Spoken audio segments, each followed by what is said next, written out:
যে ব্যবসাটা করলে তোমরা আযাবে আলীম থেকে বেঁচে যাবে।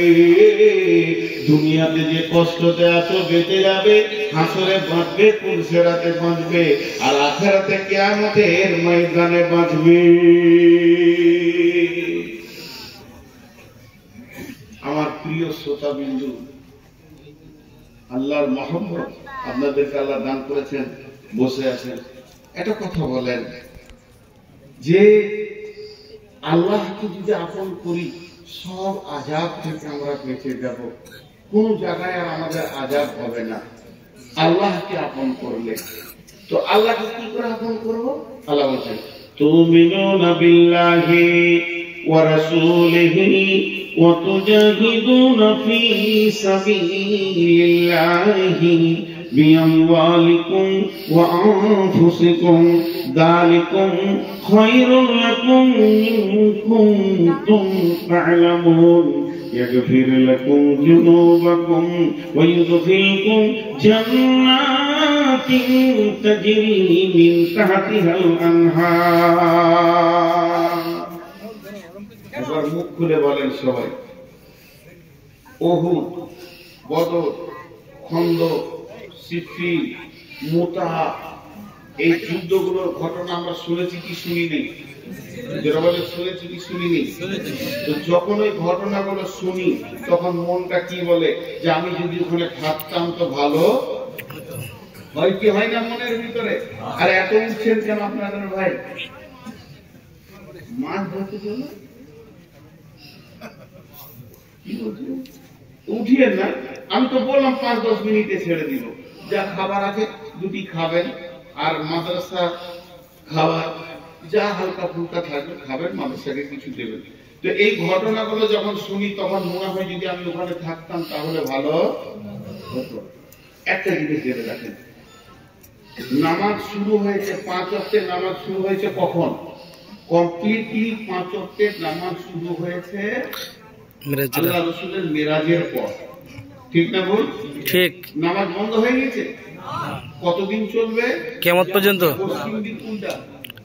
যেটা বসে আছে যতদিন পর্যন্ত পশ্চিমে সূর্য না, ততদিন 5 ওয়াক্তের নামাজ চলবে। চলেন, জিহাদ একটা আমল, জিহাদ একটা আমল।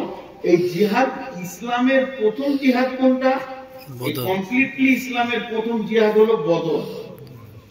জিহাদ বন্ধ হয়ে গেছে? জি না, জিহাদ চলছে। এটা একটা আমল, চলবে চলবে চলবে চলবে। কতদিন চলবে? যতদিন না দাজ্জালকে মারা হবে। ইসলামের জিহাদ বন্ধ হবে দাজ্জালকে মারার পর।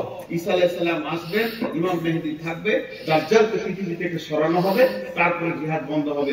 তাহলে এই খণ্ড জিহাদ পৃথিবীর কোণে কোণে কোণে কোণে চলছে। তো আমাদের দেশে জিহাদ শুরু হয়েছে, আমরা এখন উহুদ বদরের প্রান্তে দাঁড়িয়ে আছি। কোন সময় যেতে হবে কোনো মানে গ্যারান্টি নেই। বিধায় আপনারা কি ভীতু অবস্থায় আছেন নাকি?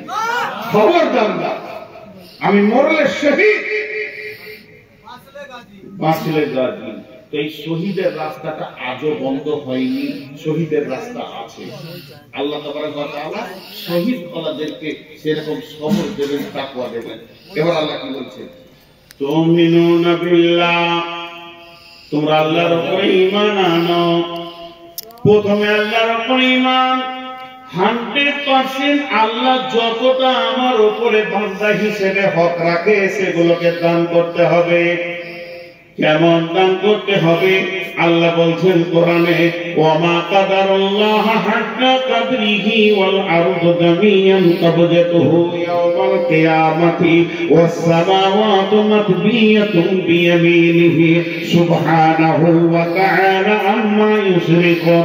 কে আছো আল্লাহর কুদরত ক্ষমতাকে পরিপূর্ণ স্বীকার করে নিয়ে তার যা হক আছে, সে যতটা আমার প্রতি হক রাখে, বান্দার প্রতি হক রাখে, অতটা হককে মিটিয়ে দিয়ে আল্লাহকে আপন বানাবে। তাহলে প্রথমে আল্লাহকে আপন বানাতে হবে। জিহাদের ময়দানে যেতে গেলে দুই নম্বরে ওয়া রাসূলিহি, তোমার চরিত্রে, চেহারাতে এবং খাওয়াতে, উঠাতে, বসাতে, পেশাবে, পায়খানায়, শোয়াতে, সব জায়গায় যেন রাসূলকে তুমি সঙ্গে রাখবে। তোমার একটা সুন্নত বাদ যাবে না। যদি তোমার বাদ যায় তুমি জিহাদে জিততে পারবে না। সুন্নতকে সঙ্গে রাখবে। তাহলে দুইটা হয়ে গেল।